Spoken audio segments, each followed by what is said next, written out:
Chapter 48. Risa. Chewy cops always look the same. They look tired. They look angry. They look a lot like the unwinds they capture. The cop who now guards Risa and Connor is no exception.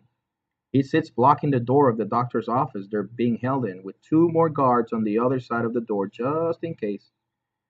He's content to stay silent while another cop questions Roland in an adjacent room. Risa doesn't even want to guess at the topics of conversation in there. The man we brought in, Risa says. How is he? Don't know, says the cop. You know hospitals, they only tell those things to next of kin, and I guess that's not you. Risa won't dignify that with a response. She hates this Chewy cop instinctively, just because of who he is and what he represents. Nice socks, Connor says. The cop does not glance down at his socks. No show of weakness here. Nice ears, he says to Connor. Mind if I try them on sometime? Oh no, you did. The way Risa sees it, there are two types of people who become juvie cops. Type 1, bullies who want to spend their lives reliving their glory days of high school bullying. Type 2, the former victims of type 1s who see every unwind as the kid who tormented them all those years ago. Type 2 are endlessly shoveling vengeance into a pit that will never be full.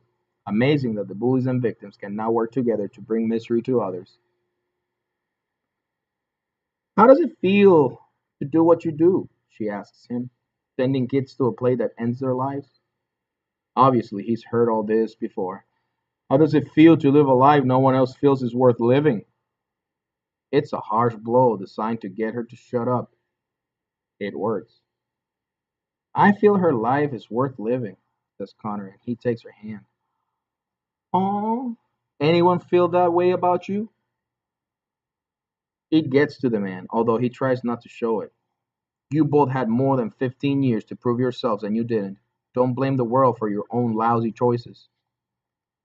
Risa can sense Connor's rage and she squeezes his hand until she hears him take a deep breath and release it, keeping his anger under control. Doesn't it ever occur to you on wines that you might be better off, happier even, in a divided state? Is that how you rationalize it?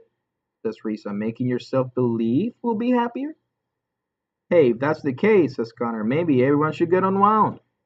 Why don't you go first?